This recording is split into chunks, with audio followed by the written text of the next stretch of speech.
Hi guys, Tom here, RAF Financial. I'm bringing you a new segment in addition to our other segments, which is Talk Time and Deep Dive. And this segment's going to be called Real Talk with Tom. In these particular segments, I'm going to be going through different case studies and I'll release one per week, just case studies I'm seeing in the marketplace with clients that are coming to us and solutions that we're able to create for those clients. And so without further ado, first particular topic for this week is discretionary income, and particular discretionary income as it relates to bonus and vesting shares. Okay, so typically when you have a client that is receiving discretionary income, there's a cash component and sometimes there's also a vesting share component. And most banks will accept the cash component. There's different ways that they'll interpret that income. Some banks want to see 2 years of history, some banks want to see 1 year of history, and some banks, if they want to see 2 years, will take the lower of the 2 years or the average.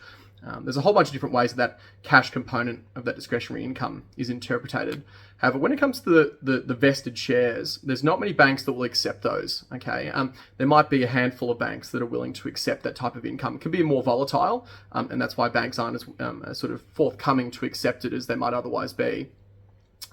Generally speaking, when we have clients that are receiving vested shares, which obviously they're usually vesting over a 3 or a 5 year period, and they'll typically come to us and usually obviously therefore they've received them for a while. And that gets banks comfortable that they are obviously recurring and there's performance there to reiterate the bank being comfortable to use that as income in the application. Typically they'll use the value of those shares at the time they were vested. And so that's actually a particular case study that I had for this week. Was I had a client who came to me from a well-known tech company, had been receiving the vested shares for many, many years. I think it was like 9 or 10 years. And we were able to get a bank comfortable to use the lower of the last 2 years at the face value is what they were issued at.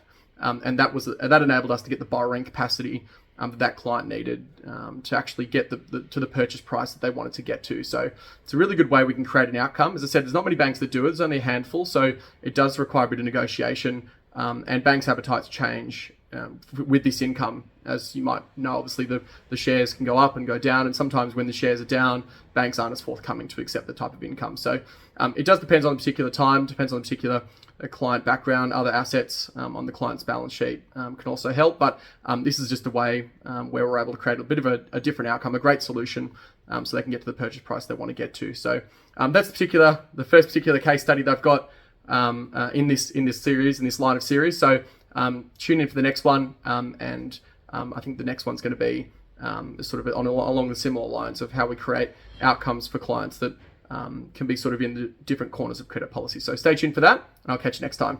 Thanks, guys.